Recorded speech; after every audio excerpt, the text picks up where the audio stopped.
აი აქ იყო ნარკოტიკების ლაბორატორია. თქვენ სახლთან ახლოს. ამ ყოფილა. ნარკოტიკების ლაბორატორია რომ მქონდათ სოფელში იცოდით? არა. ახლა ვიცით თორემ. ახლა ვიცით. სოფელ მისაქციელში კვირაზე მეტია სხვა სალაპარაკო არ არსებობს. მოსახლეობა შოკირებულია ამბით, რომელიც მათ გვერდით დიდი ხნის განმავლობაში ხდებოდა, მაგრამ ვერავინ ვერაფერს ამჩნევდა. მკვლელი ნარკოტიკების საწარმო აქ 26 ოქტომბერს აღმოაჩინეს. დაკავებულია 68 წლის პენსიონერი, რომელსაც სოფელში ყველა იცნობს. მაგას ციხე კი არ უნდა, მაგას უნდა ბენზინი დააცხადა დაეწვა, იმე უნდა. ცხიფილებს რო კლავდა წამლი, აბა მარა უნდა. სულ ყველას მაგის სნაირებს უნდა მოუსო ხელი და ერთიანად ამოხოთ, იმე ეგ არის საშველი სხვა არა. 68 წლის ქეთი რურუას დასაკავებლად სპეცოპერაცია ამ სახლში ჩატარდა. კრიმინალური პოლიცია პენსიონერთან ჩხრეკაზე ოპერატიული ინფორმაციის საფუძველზე მოსამართლის განჩინებით შევიდა. სახლში შესულ სამართალდამცველებს კი შოკის მომგვრალი სურათი დახვდათ. შვილმკვდარ ქალს მთელი სახლი სასიკვდილო ნივთიერების დასამზადებლად კუსტარულ ლაბორატორიად ჰქონდა გადაქცეული. სამართალდამცავებმა მისაქციელში მდებარე ერთ საცხოვრებელ სახლში ნარკოტიკების დასამზადებელი კუსტარული ლაბორატორია აღმოაჩინეს.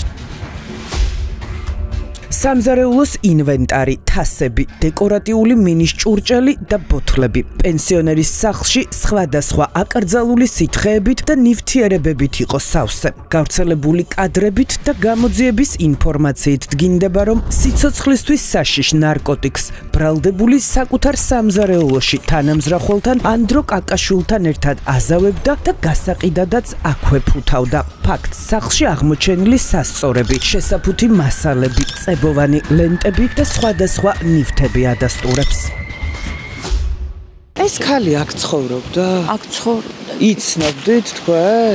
ვიცნობდი, ახლა მეზობელი იყო და ვიცნობდი. ანუ წლების განმავლობაში აქ ცხოვრობდა. ხო, პატარობიდან ესე იგი 15-16 წელს აიქნება. ვერაფრით ვერ დავიჯერებ, იმიტომ რომ ესეთი რაღაცა არ ვიცი, არ მაგ ამ გოგოსგან მიყვარს და. აი, რა ინტერესი უნდა ქონდეს პოლიციას ქეთი რურუასთან, რომ ჩაუდოს ლაბორატორია?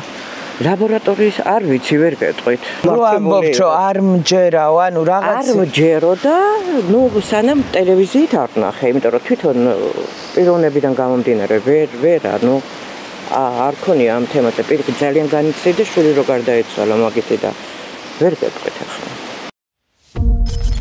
68 წლის ქალის ნარკოტიკების რეალიზაციის ბრალდებით დაკავება სოფელ მისაქციელში ადგილობრივებისთვის დაუჯერებელი ამბავი აღმოჩნდა. რადგან აქ ქეთი რურუას კარგად იცნობენ და მის სახლში 2 წლის წინ დატრიალებული ტრაგედიის შესახებაც ყველაფერი იციან. ქალს, რომელიც მკვლელი ნარკოტიკის დამზადებაში და გაყიდვაშია ბრალდებული 2 წლის წინ შვილი ნარკოტიკის მოხმარების დროს გარდაეცვალა. აქ გარდაიცვალა ამ სახლში? როდის? 2 წელი იქნება, ზუსტად ვერ გეტყვით. და სავარაუდოდ ნარკოტიკული ნივთიერი. მაშინ ასე თქვა? ასე თქვა არა, ნუ ფაქტი იყო შევესწარეთ ორივე მე და მიწახა და რომ მივედით ესეთი სიტუაცია იყო. სხვაც იყო ხო ამ ბიჭთან ერთად? სხვა იყო, მაგრამ ეს გადარჩა. კი. აქ გარდაიცვალა მისი შვილი? აქ იპოვეს? კი. თვითონ დაიგო სასწავლებლში, წამლით ის. სავარაუდოდ. სავარაუდოდ არა წამლით. მიუხედავად იმისა, რომ სავარაუდოდ ნარკოტიკით გარდაიცვალა, ახლა სხვის შვილებს კლავდა? ისე გამოდის რა, ყიდდა და. ბოლო დროს ადგილობრივების ინფორმაციით ქეთი რურუამ მისაქციელში ბიზნესი დაიწყო. მასთან თბილისიდან და მიმდებარე სოფლებიდან ძაღლები ჩაჰყავდათ და ცხოველებს ანაზღაურების სანაცვლოდ უვლიდა. ასე აღმოჩნდა მისაქციელში მიშა კაჭკაჭიშვილიც, ცხოველთა თავშესაფრის მფლობელი შაბათის ეთერს უყვება, რომ ქეთი რურუას როგორც ცხოველთა უფლებადამცველ აქტივისტს ისე იცნობდა. ძაღლი მყავდა მასთან, რომელიც ქუჩაზე, ტრასაზე ვიპოვე, ოპერაცია გაუკეთა და სანამ ჩემ ძაღლებთან გადმოვიყვანდი, სადაც ადაპტაციის პერიოდი ხოლმე მივყავდა ხოლმე ქეთისთან და კიდევ სხვა ბევრი არიან შემფარებლები, რომელსაც იფარებენ ძაღლს. და თანხას უხდიდით ამ მომსახურებას? ისი რა არის? ვიღაცისგან იღებდა ანაზღაურებას, ვიღაცისგან არ იღებდა. ყოფილა შემთხვევა რომ მე მიმიყვანია ძაღლი და არაფერი არ გამოუცემია, საკვები მიმეტანია და წამოდი. ყოველ შემთხვევაში იცნობდით როგორც ძაღლების შემფარებელ ადამიანს და არა როგორც რეალიზატორს ახლა. არა, რასისულელია. ახლა ჩნდება განცდა რომ ეს ძაღლების მოვლა და ამ შემდეგ მისი ლეგენდა იყო, ასე ვთქვათ და რეალურად იყო რეალიზატორი. არა, მე რა. ესე არ იყო. მე ვერაფერს ვერ გეტყვი, მარიამ, მე არ ვიცი, მაგრამ ის მართლა ული და აქამდე ძალიან მძიმე ამბავია, რა გითხრა, შოკში ვარ. ახლა ჩნდება კითხვა, შექმნა თუ არა მკვლელი ნივთიერებების რეალიზატორმა ქალმა ცხოველებზე ზრუნვის ლეგენდა იმისთვის, რომ მის მიმართ ეჭვები არ გაჩენილიყო. მეზობლები ამ ვერსიას არ გამორიცხავენ. ამბობენ, რომ ქეთი რურუას სახლში, სადაც პოლიციამ ნარკოტიკების ლაბორატორია აღმოაჩინა, ვერავინ შედიოდა. მეზობლები ძაღლების გამო მის სახლთან გადაადგილებასაც კი ერიდებოდნენ. ძაღლების თავშესაფარი და ნარკოტიკების ლაბორატორია ერთად ქონდა. ეგაც არ ვიცოდი რა ქონდა, ეს ძაღლებს რო ზრდი და ვიცი. ძაღლებს რო ზრდი და ვიცი. მარტო ცხოვრობდა? მარტო. რა საქმიანობდა ბატონო, იცით? ძაღლები. და შემოსავალი ქონდა ძაღლებს. მანამდე ინკუბატორი ქონდა წრებს ისაკნი და რისი ინკუბატორი ქონდა? წერი და რაღაც კათმების საკნი. იმდენი ძაღლები ყავდა მაგას მან ახლოსაც ვერ ვეკარებოდი.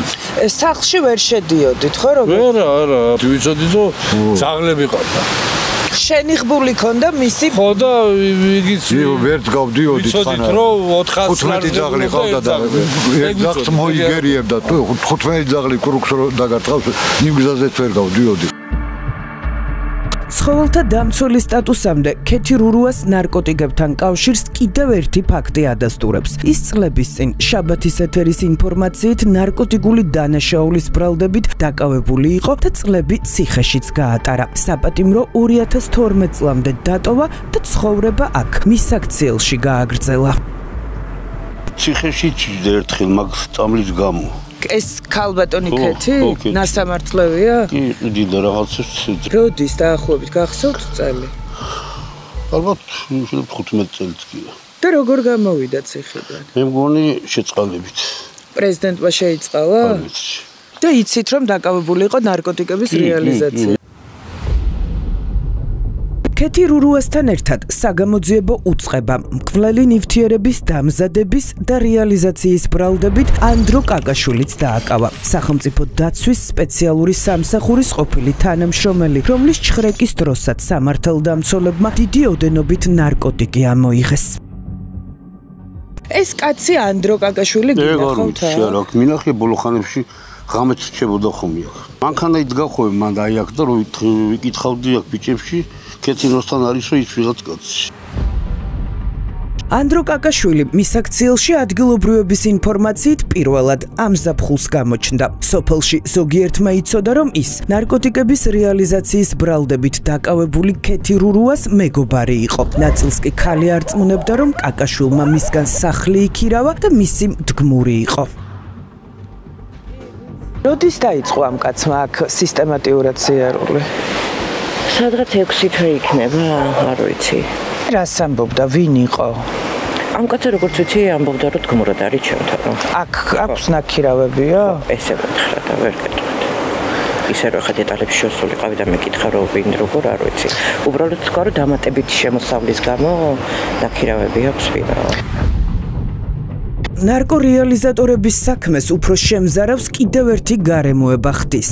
შვილმკვდარი ქალის სახლში ჩატარებული ჩხრეკის დროს პოლიციამ დიდი ოდენობით ალფა PVP, ანუ მეტამფეტამინი, 4 ლიტრამდე მეფედრონის სითხე და ყველაზე საშიში, დიდი ოდენობით კლეფედრონი აღმოაჩინეს.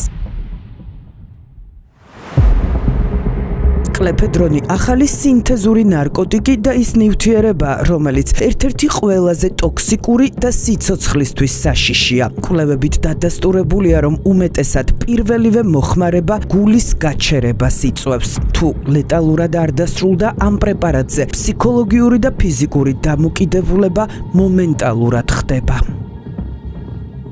კლეფედრონი წარმოადგენს განსაკუთრებით საშიშ ნარკოტიკულ ნივთიერებას, რომლის მოხმარებაც ხშირ შემთხვევაში ლეტალურ შედეგს იწვევს.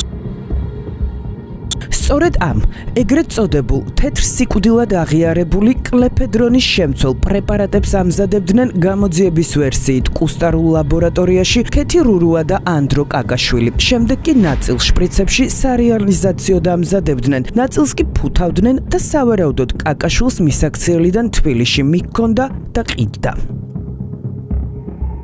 ანდრო კაკაშვილი რომელ სახლში ცხოვრობდა? რომ დააკავეს? ფურცელაძის 14-ში? ხო. ანდრო კაკაშვილი ოფიციალურად აქ ანტონ ფურცელაძის 14 ნომერშია რეგისტრირებული. აქ შაბათის ეთერი მას შემდეგ მივიდა, რაც სიკვდილის გამყიდველი კაცის ადვოკატმა ჩვენთან საუბარი არის სურვა. გიცნობთ ანდროს? აქ ცხოვრობდა და მე დასულები. ხო არ იცით სად გადავიდე? არ ვიცი. ანდრო კაკიშვილის ოჯახის წევრები კამერებთან არ ჩნდებიან. შაბათის ეთერს კი მისი ნათესავი ტელეფონით ესაუბრა. გითხრა, რომ სავარაუდო რეალიზატორი კაცი ბოლოს ტაქსის მძღოლი იყო, მანამდე კი სახელმწიფო დაცვის სამსახურში მუშაობდა. ანდრო ჩემი მამიდაშვილია. რა საქმიანობს ანდრო, რა იცით მის საქმიანობაზე? ტაქსზე მუშაობდა, მე ვიცი. ტაქსის მძღოლი იყო ბოლო დროს? კი, ბოლო დროს. ანდრო დაცვაში მუშაობდა, იმის შევარდნაძის დაცვა იყო. პირადი დაცვა იყო, როცა შევარდნაძის დროს, აი მაშინ. კითხვებს არ უპასუხა არც აკაკი კაკიშვილმა. ის დაკავებულის ძმა და სოციალური ქსელის მიხედვით შინაგან საქმეთა სამინისტროს თანამშრომელია.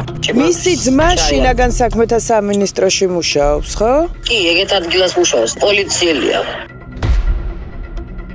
ნარკოტიკების გამყიდველი შულმკვდარი ქალის და ანდრო კაკიშვილის წინააღმდეგ გამოძიება გრძელდება. მათ შორის ყავდათ თუ არა თანამზრახველები, საიდან ჰქონდათ დიდი ოდენობით ნარკოტიკები და რამდენი ადამიანია გარდაცვლილი მათ მიერ დამზადებული და შემდეგ გაყიდული ნარკოტიკით. აღიარებენ თუ არა დანაშაულს ბრალდებულები, ადვოკატები დუმილის რეჟიმში არიან. ქეთი რურუა მას ადებს ხელს? არავის არ ადებს. ანუ არ თანამშრომლობენ გამოძიებასთან? არ მიდა ამ თემებზე საუბარი ძალიან. ანუ თუ დაადგინა გამოძიებამ რამდენი ადამიანი გარდაიცვალა მათ მიერ დამზადებული წამლით. არ მინდა ჩაწერა, გარკვეული მიზეზების გამო. ხო და რატომ არ გინდათ? თუ არის დადგენილი რამდენი ახალგაზრდა მოკვდა მათ მიერ დამზადებული ნარკოტიკით? ბატონო მარია, მე არ მინდა ჩაწერა. რატომ არ გინდათ, ბატონო? ჩემი საქმეა, კარგით. ანუ თქვენი საქმეა თუ თქვენი დაცვის ქვეშ მყოფმა სავარაუდო რეალიზატორმა ჩვენ ესე თulit საჭიროთ რომ არ მინდა ჩაწერა. ქეთი რურუას ქალს, რომელსაც ცხოველთა უფლებადამცველის ლეგენდა ჰქონდა შექმნილი და რომელიც რეალურად სიკვდილს ყიდდა, უვადო პატიმრობა ემუქრება ანალოგიური სასჯელიელის ანდრო კაკიშვილსაც.